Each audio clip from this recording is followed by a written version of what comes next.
കൊല്ലം അഷ്ടമുടിയുടെ ഉടലാഴം. ഈ നഗരത്തിന് കശുവണ്ടി പരിപ്പിന്റെ കയ്പും മധുരവുമുണ്ട്. അറബിക്കടൽ കൊല്ലം ബീച്ചിലെ മണൽത്തരികളെ ഉമ്മ വെച്ചുണർത്തുന്ന രാവുകൾ.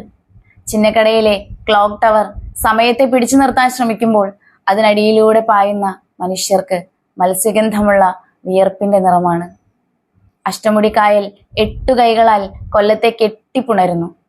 അവിടെ ഓളങ്ങൾ പറയുന്നത് കടൽവാണിഭത്തിന്റെ പഴയ വീരഗാഥകളല്ല, തീരത്ത് വലയെറിയുന്ന തൊഴിലാളിയുടെ ഒഴിഞ്ഞ വയറ്റിലെ കടലിരമ്പലുകളെ കുറിച്ചാണ്.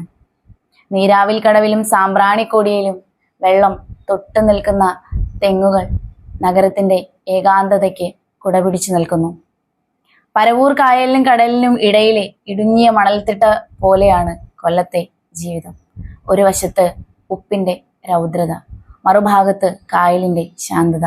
തങ്കശ്ശേരിയിലെ ലൈറ്റ് ഹൗസ് രാത്രിയിൽ കണ്ണിമയ്ക്കുമ്പോൾ അത് വഴികാട്ടുന്നത് കപ്പലുകൾക്കല്ല, നഗരത്തിന്റെ ഇരുട്ടിൽ സ്വന്തം വീട് മറന്നുപോയ ചില പച്ചയായ മനുഷ്യർക്കാണ്. കശുവണ്ടി ഫാക്ടറികളിലെ കരിപിടിച്ച മതിലുകൾക്കുള്ളിൽ പുകയുന്നത് വെറും കനലല്ല, 1000 പെണ്ണുങ്ങളുടെ വിയർപ്പും പൊള്ളിപ്പിടയുന്ന വിരലുകളുമാണ്. ഓരോ കശുവണ്ടി പരിപ്പിന്റെ വെണ്മയിലും ഒരു കരിപിടിച്ച ജീവിതത്തിന്റെ കയ്പുള്ള കഥ ഒളിഞ്ഞിരിപ്പുണ്ട്. കൊല്ലം, നീ